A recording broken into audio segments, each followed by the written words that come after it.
নমস্কার বন্ধুরা, সুজাতার ঘর সংসার চ্যানেল থেকে আমি সুজাতা। বন্ধুরা, আজকের আমি এক্ষুনি কণিকার একটা ভিডিও দেখলাম। সেই ভিডিওটা দেখে এত হাসি লেগেছে, তোমাদেরকে কি বলবো। কেন আমার হাসি লেগেছে, পুরো সাজানো গোছানো একটা ভিডিও ওরা করেছে। তো বন্ধুরা, আমি আগের দিন বলে গেছিলাম যে এইটা ওরা নাটকই করছে। তা আজকেরও আমি সেইটা তোমাদের সঙ্গে শেয়ার করব। আজকের ভিডিওতে ওরা কীরকম অভিনয়গুলো করেছে। তো বন্ধুরা, সময় বুঝিয়ে দেবে এইটা ওরা নাটক করছে না ওদের পরিবারে সত্যি ঝামেলা হচ্ছে, অশান্তি হচ্ছে। তা আমরা সময়ের ওপরে ছেড়ে দিই। বন্ধুরা, কণিকার ভিডিওতে দেখলাম ফার্স্ট কণিকার শাশুড়ি চাল নিচ্ছে। সেখানে কণিকা গিয়ে বলছে, এটা কি হচ্ছে, তুমি চাল নিচ্ছ, এখান থেকে আলাদা রান্না হবে, তা আমরা খাবো না। মানে কথার কোনো ভাজগোজ নেই, কিন্তু বলছে। তো শাশুড়ি বলছে, তা কোথা দিয়ে চাল নেব, এখান থেকে চাল নেব না তো। মানে কি বলবো বন্ধুরা, দুটো পয়সার জন্য নিজেদেরকে এতটা নিচুতে নামিয়ে দিচ্ছে বলার মতো না। বলে না, গত যদি পরিশ্রম করতো তাহলে বুঝতে পারতো যে পয়সার কতটা মূল্য আর কতটা দাম। যাই হোক গিয়ে, সেটা সম্পূর্ণ ওদের ব্যাপার, ওদের চরিত্রে ওরা বিক্রি করছে। ওরা বলে না, ইউটিউবে তাই করছে, যার যার চরিত্রে বিক্রি করছে। তা কণিকার শাশুড়ির বিচ্ছিরিভাবে কণিকা শাশুড়িকে বলল যে হ্যাঁ, তোমার মেয়ে এখানে বসে থাকবে আর তুমি এখান থেকে চাল নিয়ে ওপরে রান্না করবে, তোমরা খাবে। আমরা কি খাবো, আমাদের কি করে চলবে, তোমরা কাজ করে খাও। তারপর ওর হাজব্যান্ডের দিকে গেল। যখন ওর হাজব্যান্ডের কাছে গেল, তোমরা কি খেয়াল করেছো, কণিকার ছোট ননাস আগে থেকে কিন্তু দাঁড়িয়েছিল, আগের থেকে পুরো রেডি ছিল যে এই নাটকটা হবে, সেটা জানে, একদম ঝগড়া করার জন্য রেডি। তা কণিকা ওর হাজব্যান্ডের কাছে গেল, হাজব্যান্ডকে দেখিয়ে বলছে, হাজব্যান্ড তার ওয়াইফেরকে টেনে কথা বলল। কি বলছে, তোমার মেয়ে এখানে থাকবে, তোমার মেয়ে এখানে সম্পত্তি ভাগ চাইছে, আর তোমার মেয়ে এখানে বসে বসে খাচ্ছে, তোমার মেয়ের সাথে অশান্তি হচ্ছে, তোমার মেয়ে কেন আগে লোককে জানালো। তার আগে কণিকা বলল ওর হাজব্যান্ডকে যে আমাকে লোকে আজে বাজে কথা বলছে, আমি টিকতে পারছি না, কারণ ওর ননদ ভিডিও করেছিল, ছোট ননাসটা। তাহলে বন্ধুরা, যেই ক্যামেরা অন হয়েছে তখনই ও ননদটা আবার ঝগড়া শুরু করলো। এইটা পুরো সাজানো গোছানো একটা নাটক চলছে। যতই নাটক চলুক, যাই চলুক, ওরা দেখাচ্ছে যেরকম আমরা সেরকমভাবেই নিচ্ছি, তবে এটা নাটক। বন্ধুরা, কণিকার হাজবেন্ড যে ওর মাকে যে কথাগুলো বলল, অতি জঘন্য কথাগুলো বলল, অতি জঘন্য। বাড়ি কে করেছে দেখার দরকার নেই, কিন্তু জায়গাটা কণিকার শ্বশুরের, ওই জায়গার উপরে ছেলে মেয়ের সমান অধিকার আছে। এটা বলতে পারে না, আমি যতদিন এখানে আছি, কণিকার হাজবেন্ড বলছে আমার মেয়ে বউ বাচ্চা থাকবে, আমি যতদিন আছি আমার বউ বাচ্চাকে তো আগে দেখতে হবে। তো কোন সা দেখছে, ও তো নিজে একজন অসুস্থ। বলছে ভাগ দেব না, এইখানের ভাগ। বাবা মার সম্পত্তির ছেলে মেয়ের উভয় পক্ষে সবার অধিকার আছে। কে বাড়ি করেছে, খরচা করে না করেছে, আইন কিন্তু সেইটা দেখবে না। সম্পত্তির ভাগ চাই। তোমাকে কে বলেছে বাড়ি করতে? আইন আগে এই কথাটাই বলবে। তা আমি কণিকার হাজব্যান্ডের কথা বলছি, যেসব কথাগুলো ওর মাকে বললো, ওর বোনকে বললো, যা তোর মার কাছে তুই টাকা নে। কণিকার হাজব্যান্ড বলছে তোর বাবা যদি রেখে যায়।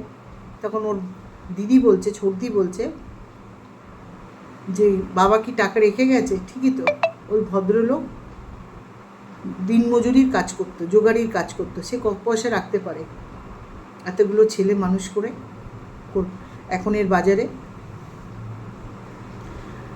যেভাবে কণিকার হাজবেন্ড ওর মায়ের সঙ্গে ব্যবহার করলো, এবং কণিকা কোনো ভালো সুস্থ মানুষ এভাবে ব্যবহার করে না।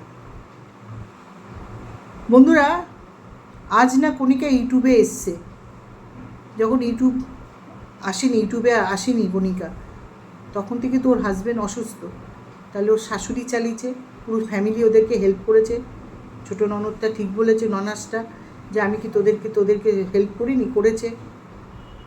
তাহলে সেই যে পরিবার কণিকাকে এত সাপোর্ট করেছে, অসুস্থ ছেলেকে দেখেছে, সেই ছেলে আর বউ যদি মাকে ওরকম বলে, ওরা তো নাটক করছে, আমার দিক দিয়ে আমি সত্যি ভেবেই বাস্তব ঘটনাটাই বলছি, তাহলে কতটা জঘন্য কাজ করছে কণিকা এবং তার হাজব্যান্ড,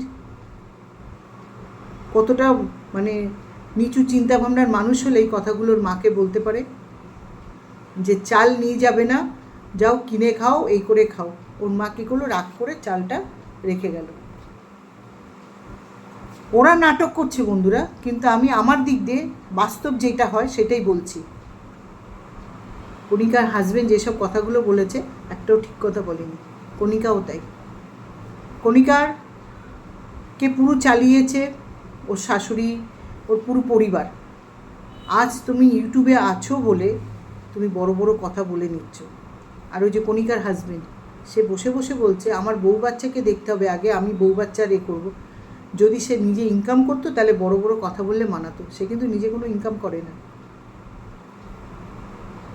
তার মাথার দিকে হেঁটে গেছে যে এই মা, এই বোনেরা, এই দিদিরা আমাকে দেখেছে।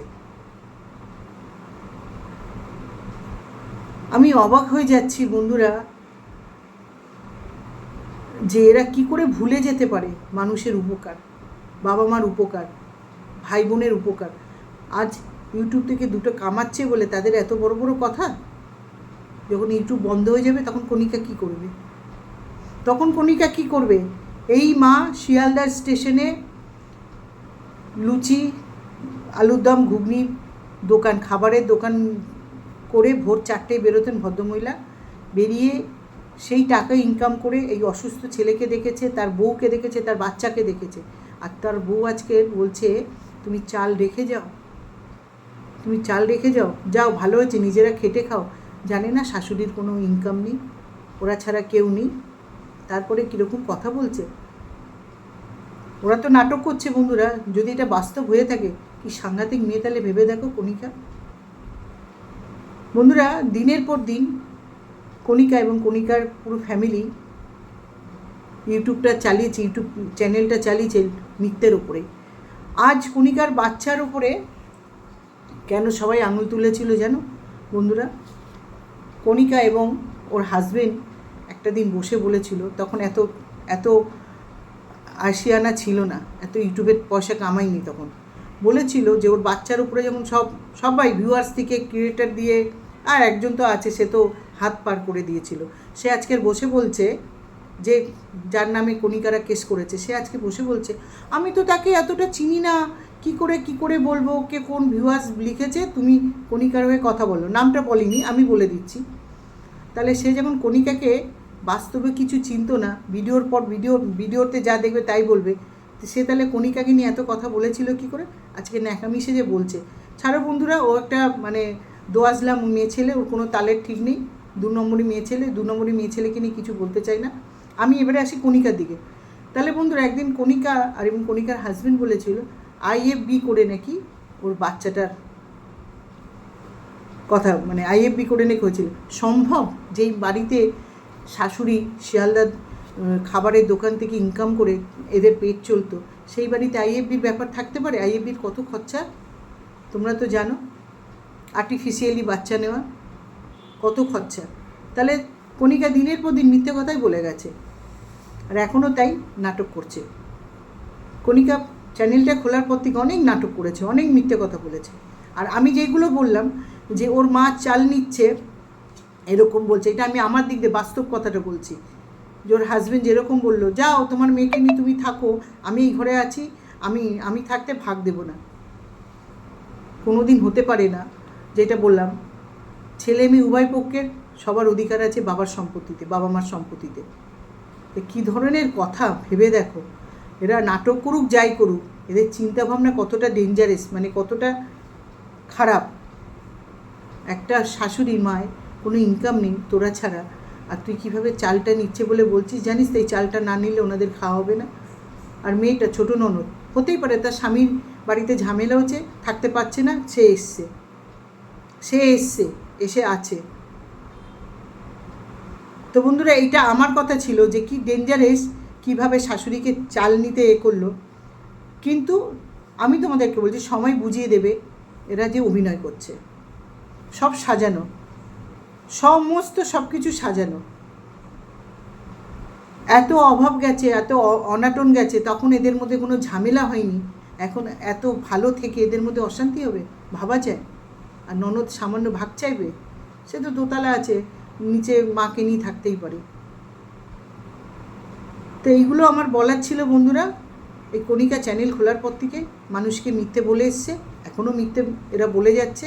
তার মধ্যে সামিল আছে পুরো ফ্যামিলি নাটকের মধ্যে। বন্ধুরা, এদের মধ্যে যদি সত্যি ঝামেলা হতো না, অশান্তি হতো না পারিবারিক, অন্তত বড় ভাসুর বড় ননাস আসতো। এর আগেও দেখেছো এরা ভিউজের জন্যে নাটক মানে অভিনয় করতে গেছে, ধরা পড়েছিল বলে নিজেরা বলে আমরা অভিনয় করছি। তো এটা এখনও তাই, এরা অভিনয় করছে, এখনও অভিনয় করছে। আর আমি যেটা বাস্তব বলে যাচ্ছি, কণিকার হাজবেন্ড যেসব কথাগুলো শাশুড়িকে বলেছে, এটা ওর বলার কোনো অধিকার নেই। তোমাকে কে বলেছিল তোমার বউ ইউটিউব থেকে ইনকাম করছে, তুমি বাড়ি করো? কেউ বলেছিল? কেউ বলেনি। এরা যখন অভিনয় করে এরকম দেখাতে পারে, এরা অরিজিনালি চিন্তাভাবনা এরকমই রাখে, কণিকা এবং তার হাজবেন্ড। সে নিজে কোনো ইনকাম করে না, সে নিজে বসে থাকে, সে পরের ভরসায় চলে, সে আবার তার মা বোনকে এরকম দিদিকে এরকম বড় বড় কথা বলছে। আর যদি ইউটিউবের পয়সা ইউটিউব যদি পয়সা দেওয়া বন্ধ করে দেয়, তখন কি করবি? তখন কি করবি? এটা আমি আমার চিন্তাভাবনার উপরে বলছি। আর ওদের চিন্তাভাবনা নাটক, আমি তোমাদেরকে বলছি, ওরা ভালো মতন জানে যে ওর মা ওদের জন্য কি করেছে না করেছে। ওরা এই কথাটা কোনোদিন বলবে ওনার মাকে, ফ্যামিলিকে। তা বন্ধুরা, এটা সম্পূর্ণ ওরা অভিনয় করছে। আমি ভিডিওটা দেখে না থাকতে পেরে কথাটা বললাম। তো চলো বন্ধুরা, এইটুকুনি থাকলো। সময় বলে দেবে তোমাদেরকে, যারা যারা ভাবছে এটা সত্যি সত্যি না, এটা ওরা সম্পূর্ণ নাটক করছে, সমস্ত সাজানো। ননদ আগে এসে দাঁড়িয়ে আছে, শাশুড়ি চাল নিশ্চয়ই বলবে। কালকে কেউ বলেছে কণিকার হাজব্যান্ড কেন কিছু বলছে না, তাই কণিকা চলে গেল তার হাজব্যান্ডের কাছে। তো চলো বন্ধুরা, আমি রাখার আগে আরেকটা কথা বলছি। আজ কণিকার বাচ্চার উপরে আঙুল তুলেছে কণিকা এবং কণিকার হাজব্যান্ডের কথার জন্য। ওরা যদি আইএফবির কথা না বলতো, তাহলে এই কথাগুলো আসতো না। আর একটা কথা বলি বন্ধুরা, আমি ভিডিও কন্ট্রোভার্সি তো করি না, আমি যেটুকুনি দেখি আমার মতন আমি বক্তব্য রাখি। যদি কন্ট্রোভার্সি করতে হতো ওদেরকে নিয়ে, আমিও ওদের অনেক অনেক কিছু জানি বাস্তব। কিন্তু কারণ কি বন্ধুরা, আমার এক আত্মীয় শ্যামনগরে থাকে, ওদের 2-3টে বাড়ির মানে আমার ওই আত্মীয়র বাড়ি ফেলে এদের বাড়ি। তাহলে আমিও তাহলে অনেক কিছু জেনে আমিও বসে পড়তাম ক্যামেরা খুলে, কিন্তু আমি বলিনি, কোনো দিন বলবও না। এটাই বলার ছিল। তা ওরা কোনোটাই সত্যি দেখাচ্ছে না, সব মিথ্যে।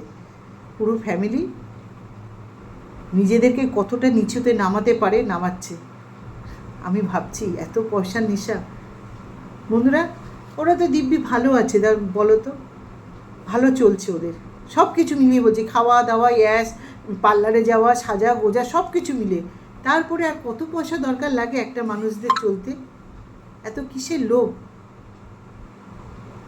আমার মনে হয় ভিউয়ার্সদের এবারে গ্রাহক জাগো বলে না, সেই এবারে গ্রাহকরা জাগো। তোমরা এবারে এইসব যারা নাটক করছে তাদের দেখা এবারে কমিয়ে দাও, সত্যিভাবে দেখতে যেও না। চলো বন্ধুরা, এই অবধি রাখলাম। তোমরা সুস্থ থেকো, ভালো থেকো। হরে কৃষ্ণ, জয় গুরু। কথাই আছে না, পিপিলিকার পালো করে মরিবার তারে, তাই সেই দিন ঘনিয়ে এসছে কণিকার। তো চলো, বাই বন্ধুরা।